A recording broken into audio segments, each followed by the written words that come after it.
Name is Tiffany Schultz. I'm the Better Business Bureau serving Wisconsin. I'm happy to be here today and share you some tips and tricks and some of the things that the scammers are looking to get a hold of from you as a consumer. And I do want to preface with we're all consumers. I'm a consumer, Courtney's a consumer, you guys are consumers, and we're all vulnerable. So it's so important to be on top of these tips and tricks that these scammers are trying to scam you with. And that's what we do here at the Better Business Bureau. A lot of people know us as able to file a complaint through the BBB. However, you can do so much more through the BBB, and there's so much that we do in our communities to help keep you from falling for a scam. The BBB is a nonprofit organization, and we help consumers find businesses and charities that they can trust, physical businesses and online companies. We started as an organization in 1912, so we've been at this a long time, and we've been helping consumers throughout the United States choose those businesses that they can trust. Some of our core services include our business and charity reviews. So when you're looking for a business to use, whether it's a plumber, a financial professional, maybe a roofer, you can turn to bbb.org and you can see if that company is listed on bbb.org. If the company is not listed on bbb.org, be very careful and proceed carefully, because that usually means that we don't have enough information about the company to export on bbb.org. But you're going to find a lot of information when you head on over to bbb.org. You can search by company name or you can search by category. So if you're looking for a roofer or a plumber or online retailer and you don't know exactly who you're looking for, maybe you want to get 3 bids, you just go on and you search by category.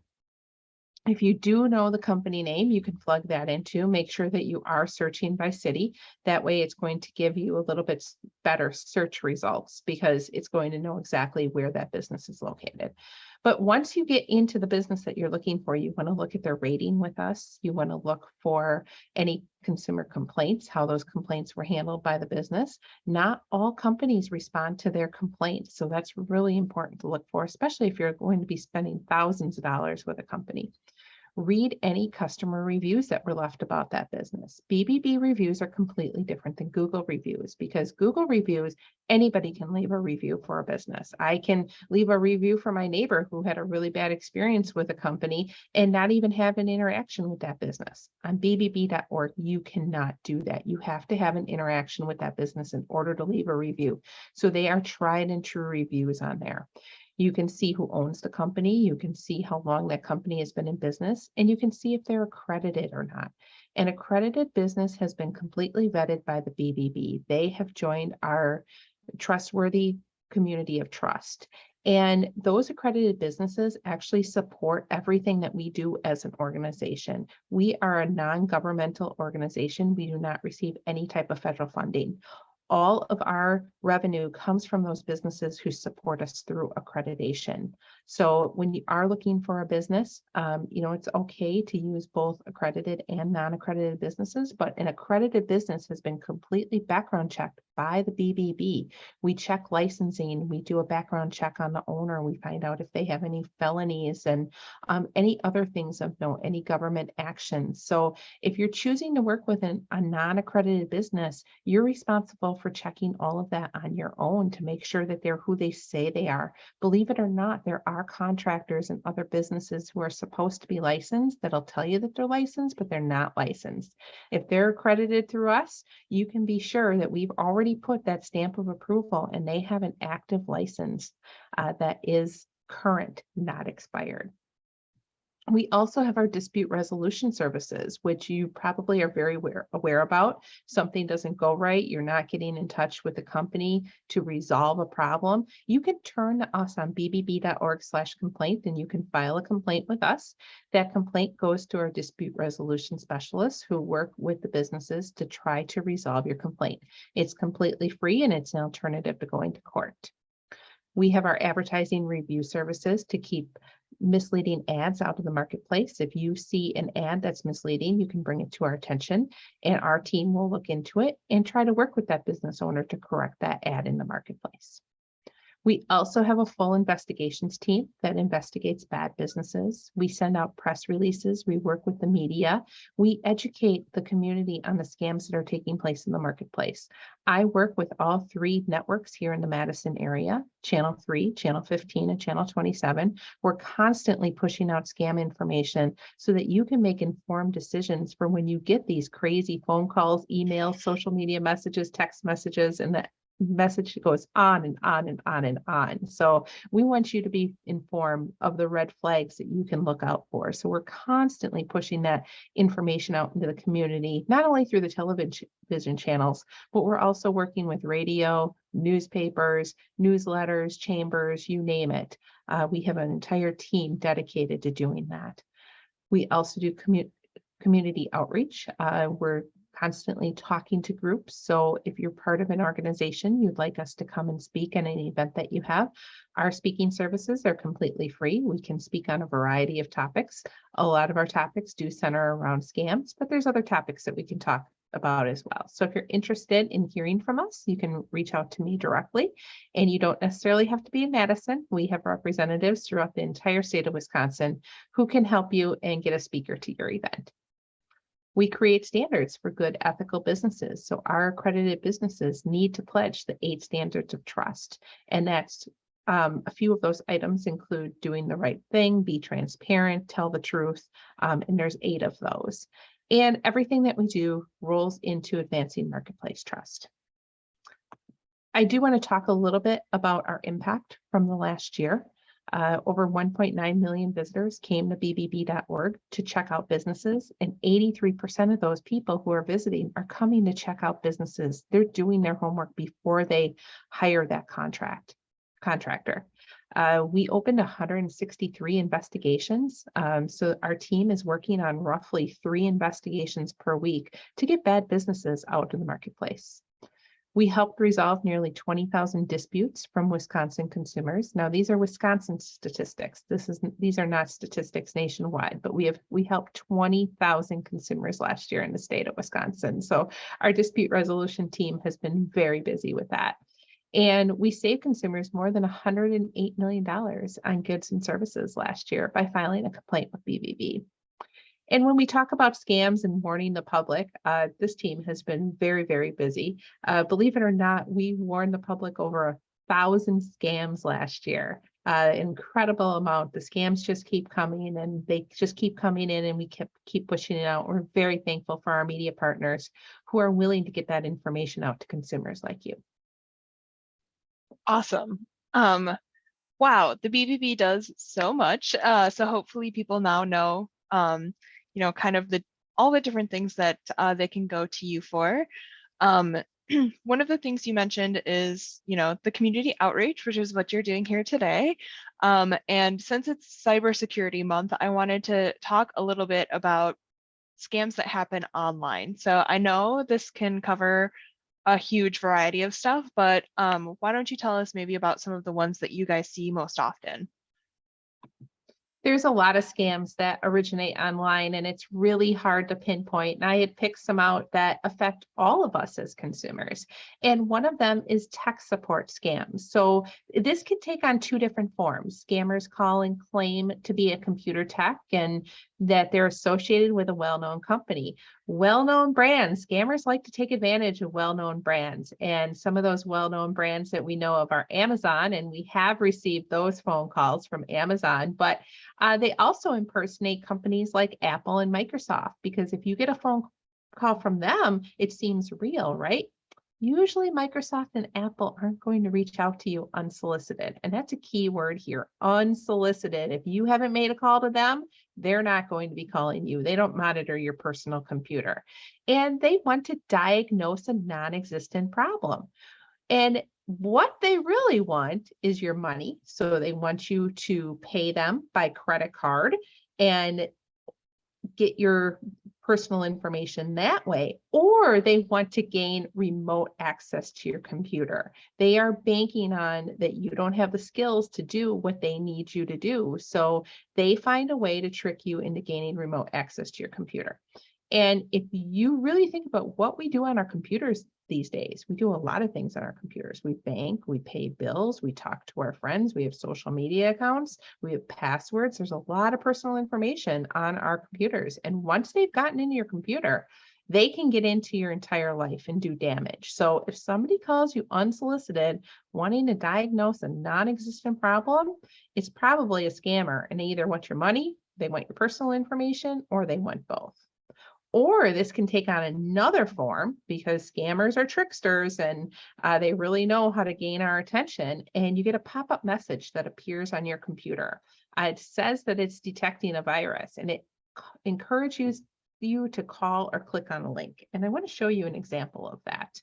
This is something that popped up on my own computer. There's a lot of red flags here. What this really is just an ad that a scammer placed to show up on your computer. There really is nothing wrong, but it shows that it's coming from Microsoft support.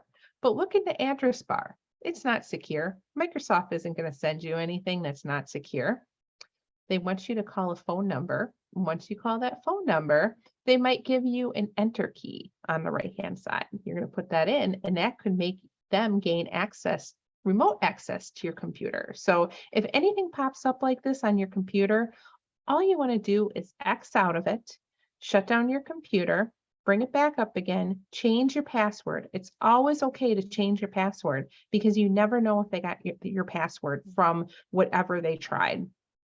And go about your business. You should always have a computer tech on hand too. A family member, a friend, a neighbor, maybe a nephew, a niece, somebody who's really good at computers who can help you through this, because sometimes these things are really tricky.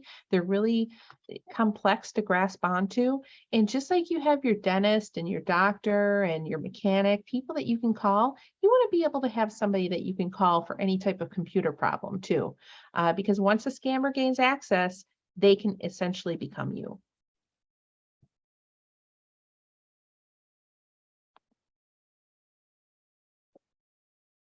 One of the other scams that originates online, and this is brand new information, we have been dealing with online purchase scams for the last several years, and they've been climbing to the top every single year.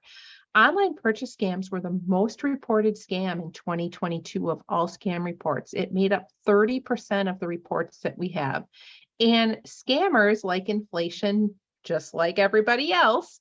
And last year, the annual average loss was $101 per scam report. This year, it's up to $114. So take inflation into account plus some. So they are scamming people out of more and more money every year. When you're shopping online, we want you to shop legitimate retailer websites. Scammers are really good at throwing up fake websites to get your credit card information or to get your personal information in order to scam you later. You want to be really careful with who you buy from. You first want to check it out. Make sure that it is a website that has a longevity. A really good site is godaddy.com/whois.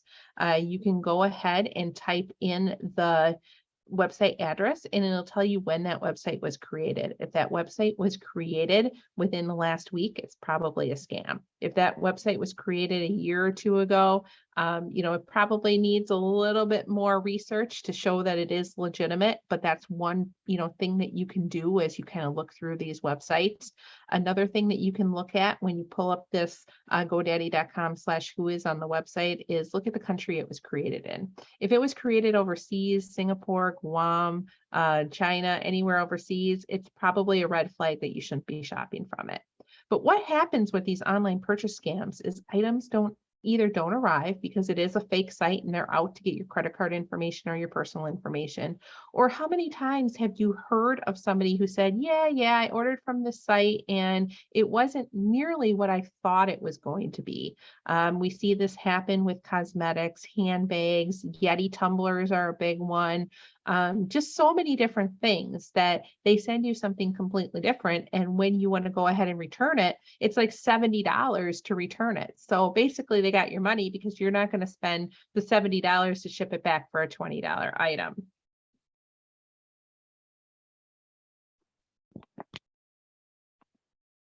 This is the, I do want to show this. This is the Whois Database. So you simply type in your email address or the website address up at the top, and you want to look at the updated date and the creation date. And what I'm not showing you on here at the very bottom is the country where it originated from. And then one of the last online scams I want to talk to you about are phishing and smishing scams. And these scams are up near the top too, not nearly as popular as online shopping scams, but scammers are looking for your personal information, and they're doing that through phishing and smishing. Smishing is text message phishing. So what they do is they may send you an email, a text message, a social media message, or maybe even call you, and they're promising you something. Some examples are they're promising you a free gift card, maybe some free items, but they need you to fill out a form, or they need you to verify some type of information in order to get that reward. And it's a sense of urgency. They don't want you to have time to think through this. You're like, oh, fear of missing out, FOMO. I need to get that free gift card right now. And then you think about it, you never get that gift card. It was a scam. They scammed you for your personal information, or they scammed you for your credit card information. Sometimes they use threatening of a punishment. How many times have we gotten the phone call that you have unpaid taxes, or you have missed jury duty? Maybe your bank account is deactivated. Again, very emotional stuff. You don't want to get punished, so you're going to give them the information that they need. Maybe they need your social security number. These are all phishing attempts. And sometimes these appear harmless. So it looks like it's coming from a trusted source, the Social Security Administration, maybe your bank account, your bank, the government, all attempts to get your personal information. And it's just not coming through phone calls. It's coming through emails. They want you to click on a link. You click on a link and you fill out the form. They're getting your personal information. Or you're clicking on that link and it's downloading malware or spyware to your device, so they can get into your device and get the information that they need. Coming from text message, that's climbing up the chain now too, because people are very aware of those phone calls and the emails. Well, now they're trying text message. They're trying to get your attention that way. If you have not opted in to receive text messages from an organization, it's probably a scam, because these companies are not sending text messages without some type of opt-in. They're using social media to reach out to you. They looks like it's coming from a friend, and they're sending you a social media message. So many different ways they're trying to get your personal information through phishing and smishing. Wow, I feel like you covered a lot of really big topics there. So I'm going to pause for a second and just remind everyone watching that you can put your questions in the Q&A in the chat box. Maybe hearing about some of these scams has kind of raised some questions for you. So just a quick reminder to do that. I wanted to ask Tiffany, because you mentioned these scammers are so good at what they do. And one aspect of what they do is creating these fake websites where people then go and enter their information. So how can I identify a fake website?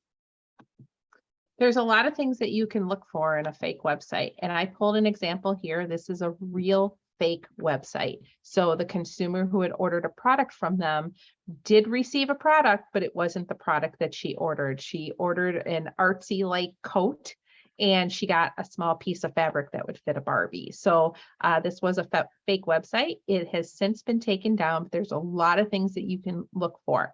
First thing you want to look for is a padlock in the web address bar.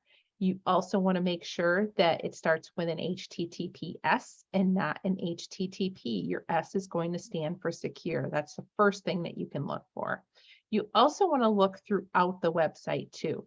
You should look for any type of spelling or grammatical errors. A professional website is always going to be free and clear of errors. And on this one, you can see across the black bar on the top, it lists their categories. Women jacket. That doesn't make sense. It should say women's jackets. If I look through this website a little bit more, it's missing the punctuation. It's the wrong form of the word here. It only has an email address. Your website, a legitimate website, should have full contact information, meaning an address, a phone number, a website. Google that address. Where does it go? Does it go to a place of business, or does it go to an empty field or a UPS store? Call the phone number. Is it a dead end, or does a real representative answer that phone? Also, go ahead and look at the privacy policy. What are they doing with your personal information? Are you comfortable with that? A fake website probably isn't going to have a privacy policy. So those are some things that you can really look for when you're looking at the website itself. You also want to do a little bit more research on the online retailer too. You can go ahead and check bbb.org, see if you can find them on them. You can do an online search with the retailer name and follow it by scam, follow it by customer review, follow it by complaint. See what type of information you can get on the company. Keep in mind that not all reviews are tried and true reviews. So you really have to filter them, because some companies and scammers hire people to write reviews for them. Huge, awesome tips. I will just say, you know, with the searching, Tiffany and I were talking before the webinar started about those ads that you see on social media. So those are like incredibly targeted ads that you're getting, and it's stuff that you think is cute and interesting. So that's definitely one place where you're going to want to follow Tiffany's advice and search for that company with like scam after it before you buy anything from them. But this is hugely helpful. One thing that I noticed you mentioned is the privacy policy. And, you know, when we're talking about getting these unwanted emails and text messages and stuff, do you have any tips generally for how people can safeguard their privacy online? You bet I do. Let me get to my next slide here. So the first thing that you want to do is stay up to date with your electronics. And we're just not talking about your laptop or your desktop computer. There's multiple other devices that we use on a regular basis that we don't think about updating those with the most current antivirus software. Those include your router, any type of software that you're using, your web browser, your operating system, your phone, your Kindle, your iPad, any type of device that you have. Those usually all need to be updated. You know, our phones, we get that pesky update sometimes saying, oh, you need to download this now. And so many of us just, you know, I'll do it later because it's going to take up 15 to 20 minutes of my time, right? Those updates are actually designed for security features. So when you get those updates, you want to go ahead and take that update as soon as you're able to. It's there for a reason. And also, for your privacy, don't be too social. Look at your social media accounts and see if you have those settings the way that you want them set. So go ahead, if you have Facebook, Twitter, LinkedIn, any type of social media account, maybe you even Snapchat to chat with your grandchildren. You want to make sure that those settings are updated to share your information with who you want it to share to, because it's so easy to post publicly when you use a hashtag. Sometimes if you're not set correctly, that can be posted publicly too. So go into your settings. If you're using social media after this webinar is a good place to start, and make sure that everything is set as private as possible.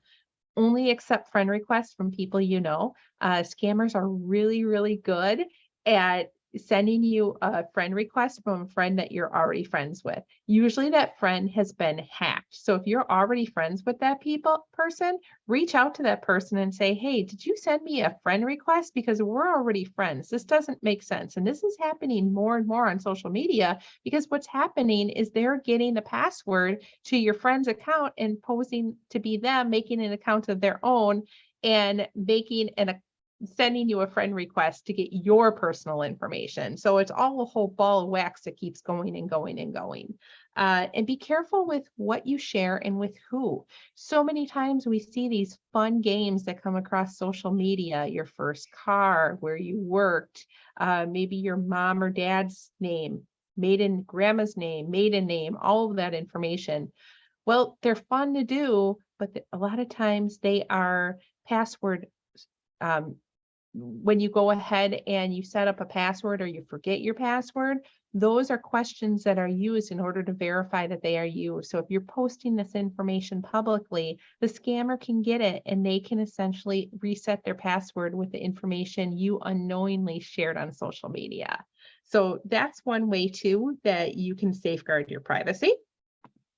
And then guard your information. You want to back it up on a regular basis. Your work and your personal important files, any photos, any types of contracts, anything that you don't want to lose, you want to go ahead and have regular backups on that information. Not only because a scammer can get in, but look at the disasters so many people have been a part of in the South these last few weeks. All that information is gone. So it's really a two-part reason why you want to back that up on a regular basis. You want to clear out your stockpiles, wipe and destroy old hard drives. If you have those sitting around, make sure that they are disposed correctly. Any old phones, tablets, copiers, you know, how many of us have a drawer full of old phones? Every time we've upgraded, our old phone is there. You want to make sure those are wiped appropriately. If you don't know how to wipe them, take them to an office store, a big box store, or somebody who can help you wipe it before you go ahead and donate it. Because even if a phone is smashed, they can still get information off of it if it's not wiped correctly. And as we had talked about, you want to read that privacy policy on the website and any type of application too. So if you're downloading an app from the iStore or the App Store or on your Android, what are they doing with your personal information? None of us really read that small print, but it's important that we know what they're doing with your personal information. Are they using it for their internal marketing purposes, or are they selling it to another company who is using it for their personal information? So lots of things going on with those privacy policies there. And I also wanted to touch on passwords. So passwords should be long and strong. That you want to include a combination of letters, numbers, and special characters. Your letters should be upper or lowercase. And a lot of websites are smart and they'll tell you if it's a strong password, a medium password, or a weak password. So that's something that you can look forward to when you create a password. Don't use common passwords that can be guessed. You don't want to use 1, 2, 3, 4, 5, 6. You don't want to use your initials. You want to use something that's long and strong. Consider a passphrase too. So it could be my computer in the living room followed with a bunch of special symbols, upper and lowercase letters, and anything that's really hard for a scammer to guess. And don't forget to secure your router. That's super important too. That should be password protected, because if it's not password protected, your neighbor or anybody driving by can use your Wi-Fi. You know, we talk about how we can store all these passwords. Don't use the same password across all platforms, okay? How many passwords do we have to get into all different kinds of platforms? I have a ton of them. How do we store them? You can consider using a password manager, either writing it down, but don't put them on Post-it notes on your computer. Not a good idea. You don't want to put them in plain sight. You can put them in a cute little password notebook. They sell those at big box stores, or you can use a digital password manager too. If you're choosing to use a digital password manager, make sure that you're reading all of the fine print. Make sure it's a legitimate app, because there are scammers out there who are throwing up fake apps to try to get your personal information. And if there's an option to enable the two-step verification and the finger swipe on your phone or any type of device, you want to do that. It's also a good idea to turn that on in your email platforms too, your banking platforms. The harder it is for a scammer to get in, the easier it's going to be for the scammer to say, I'm not going to deal with that person. I'm going on to the next one. Awesome.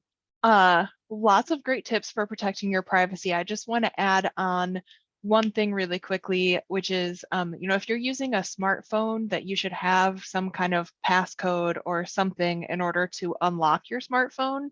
We are using, as Tiffany has mentioned, we're online more often. We're using all kinds of different devices, and your phone is connected to so much information about you. And if it's ever stolen, you want to make sure that that thief or scammer or whoever can't get into your phone and access all that information that you have on there. So that's just one thing on the topic of passwords. Make sure you're securing your cell phone. And if you are watching this webinar and you're like, I don't even use a smartphone, tell people to do that, because that's one critical thing as we're using our phones more and more often. So awesome. I will make one more quick plug for people. that you can ask questions in the Q&A and the chat box. Like I said, Tiffany has gone through a lot of awesome information. I'm sure you're thinking about stuff, so feel free to ask questions. I'm going to go ahead and Tiffany, I have a few more questions that I'm going to ask you. So we have talked about some different kinds of scams that you see online, and there's a million others that we haven't had time to touch on today. But if I see something, where's the best place to report a scam? You can head on over to bbb.org/scam tracker, and you can report a scam directly to us at BBB. And this is a great tool. You can report a scam, but you can also look for the scams that are taking place in your area. It's a heat map, so you can zoom in directly to your area, see what's going on. If you've been approached with a scam and you're not sure if it's really a scam, you can search by keyword, and you can go ahead and read what other people wrote to see if it's really something that you've been approached with. It sounds very similar. You know, you can confirm that this is a scam and you're not going to take it any further. And when you read these reports, it's pretty simple. The consumer name is not shown. We see that on the back end, but it'll tell you the business name that was used, when it was reported, how much the victim lost, and a brief description of the scam. So, like I said, it's a great tool to use. It's completely free. And by you reporting a scam, it helps us to warn the community about the scams that are taking place in the marketplace. Without the eyes and ears from the community, we can't do what we do. If we don't know about a scam, we can't tell the community about the scam. So it's super important that you report it to us. As little as it sounds like, oh, it's not a big deal. It may not be a big deal right now, but it could be a big deal to somebody else down the road. Awesome. And I know reporting has kind of been a topic that's come up across all of the conversations I've been having with people. So if you have been on other webinars, I will continue to reiterate, please report whatever you see, whether that's to the BBB, and DATCAP is also a great place, FTC, all of these organizations also work together. So reporting in one place is great. If you can report to multiple people, that's even better. So please share as much information as you can when you report those kinds of things. I do have something in the Q&A, which is, Janet, is not a question, but she says, if you manually record passwords and appropriately store, the person administering your will can more easily close accounts, etc. And that's a really great point. I also had a situation where a family member of mine was in the hospital and she managed all of the bills and stuff. So, you know, keeping your passwords secure, but in a way that people you trust also know how to find them is good, but definitely keeping them secure is the key part there. So thank you for sharing that, Janet. So Tiffany, you talked about phishing and how that is constantly a problem. I know we all get emails that we don't want. So if I get a lot of spam email, what can I do about that? You can block the sender. It's going to vary by email platform. So there should be a block. A block is usually a second option to opting out. If you can opt out of the email that you don't want, if there's an opt out, you can send an email back. Please remove me from your list. You can go ahead and block them too. So those emails are probably going to continue to get through. You just have to be very vigilant about them. You have to be on top of them. Don't let them pile up. And it's usually best not to open them either, because if you open them, they get a notification that you have opened their email, which means that you are engaging with them. So if you just go ahead and delete them, it may be an option to minimize those unwanted emails down the road too. So it is a process, it's work, but hopefully with being on top of it, you'll be able to minimize what you get for junk email. Awesome. I have two more questions and then I'm probably going to wrap it up. So if attendees have questions, reminder to drop them in the Q&A and chat. So we talked about these kind of online companies and fake websites, And you talked a little bit about how to kind of spot those and searching for the company name plus scam, but do you have any more tips on how to research an online company? It's really best to start your research at bbb.org, do that online search. You can also check with family and friends. Have they used that company before? It's great to reach out to organizations in the community that they're based in too. Do they have a chamber membership? Are they part of a local remodeling organization such as NARI or the Builders Association? Any type of association that they may be affiliated with, you can ask the company if they are, and then pick up the phone and ask that organization, hey, is so and so, a legitimate business? These legitimate businesses, they do a lot of networking. They show up at events, and the organizations have relationships with these businesses. They sometimes get complaints in their local community too about these companies. So the more questions that you can ask out into the community for people that may know these people, that's a great way to research. Another thing that you can do is ask for references from a company. If a company doesn't want to give you references, you should take that as a red flag that they may or may not be legitimate. Don't just take the references, call those references and ask questions. Ask as many questions as you need to get a true picture whether or not they may or may not be a legitimate company. Awesome. So you've covered so much information. And again, this is going to be recorded, so hopefully you guys weren't frantically taking notes, but if somebody is looking to find more information about any of this, where can they go? bbb.org is filled with great information. If you're looking to check out a charity, give.org is BBB's charity arm. And you can research charities there, especially if you're looking at giving to the hurricane disaster relief. That's a great place to start too. Those charities listed on there meet BBB's 20 standards for charity accountability. Awesome. And it's great to know that, like you said, these natural disasters crop up, and with that comes the influx of scams. So it's great to know that the BBB has this charity kind of checker in place as well, because I know people want to be helpful. So Tiffany, this is your cue. I'm going to come back to you in a second for your closing thoughts, but I just wanted to let everyone know. So the BBB has a lot of great resources. AARP is also here with resources in addition to that. So you can check out our website, aarp.org/fraudwatchnetwork. And you'll get links to all of this stuff in an email in about a week. And we have articles about these kinds of scams that you can read about. We have a podcast you can listen to. And we did also recently launch support groups they're free, they're online. You don't have to be a member to join them. And the support groups are a new initiative because we recognize when someone is the victim of a scam, there's a financial loss, but also people have an emotional reaction to that. It's got a huge impact. So you can reach out to us and get in on one of those to kind of talk through your experience. So Tiffany, I will turn it to you. Do you have any closing thoughts, advice, or tips for our viewers?